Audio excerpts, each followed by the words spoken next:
Apakah cinta sejati masih ada di dunia ini? Video ini menceritakan kisah nyata yang begitu mengharukan antara seorang pemuda desa yang hidup dalam kemiskinan dan seorang janda TKW yang baru pulang dari Hong Kong. Di tengah luka dan masa lalu yang kelam, tumbuh benih cinta yang tulus. Namun, kehidupan tak selalu seindah mimpi. Simak sampai akhir, karena ending kisah ini akan membuatmu menangis dan merenung dalam diam. Jangan lupa, like video ini kalau kamu terharu. Tinggalkan komentar tentang bagian paling menyentuh menurutmu. Subscribe channel Pensil Bahagia untuk kisah nyata menyayat hati lainnya.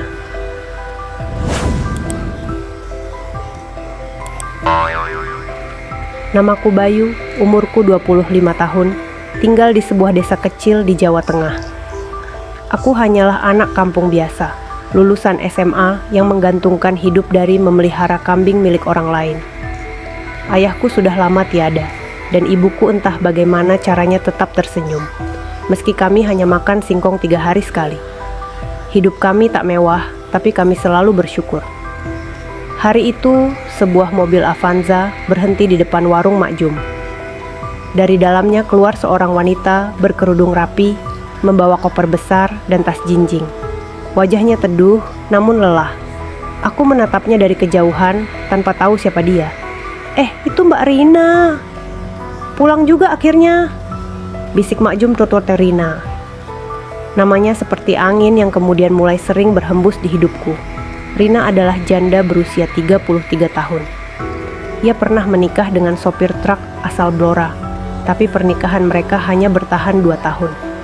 Setelah bercerai, ia memutuskan merantau ke Hong Kong menjadi TKW. 8 tahun bekerja, dan sekarang ia pulang. Sendirian. Rumahnya tak jauh dari rumahku. Dan karena beliau butuh seseorang untuk membersihkan pekarangan, Mak Jum menyarankan aku. Setiap pagi, aku datang. Awalnya canggung, tapi lama-lama ada tawa. Rina orangnya hangat, tapi ada kesedihan yang ia simpan dalam senyumnya. Aku tak berani banyak bertanya, hanya mendengarkan. Suatu malam hujan, aku tak bisa pulang karena banjir kecil di jalan tanah.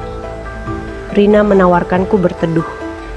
Kami duduk di ruang tamunya, minum teh hangat dan mendengarkan suara hujan.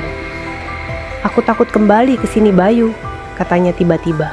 Kenapa, Mbak? Karena aku kembali, tapi tak punya siapa-siapa. Aku menatap matanya. Disitulah aku sadar, wanita itu sendiri. Dan selama ini, mungkin akulah satu-satunya yang benar-benar hadir, tanpa menginginkan apa-apa darinya. Hari itu, aku jatuh cinta.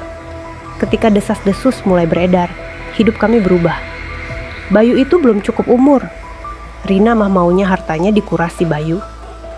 Janda tua, kasihan amat naksir anak kecil. Aku marah, tapi Rina lebih tenang.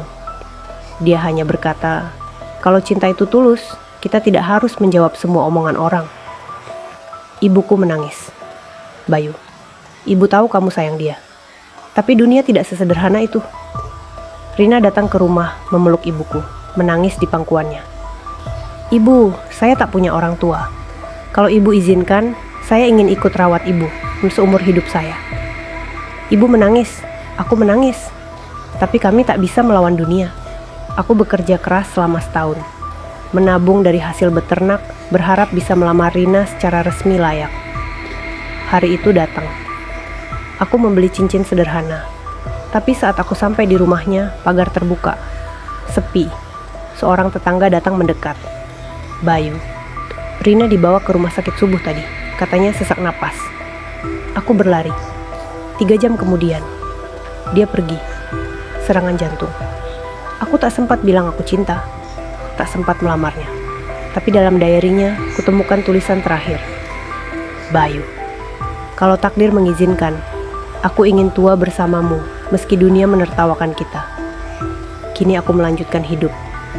Aku rawat kambing, rawat ibuku, dan rawat bunga kenangan di halaman rumahnya.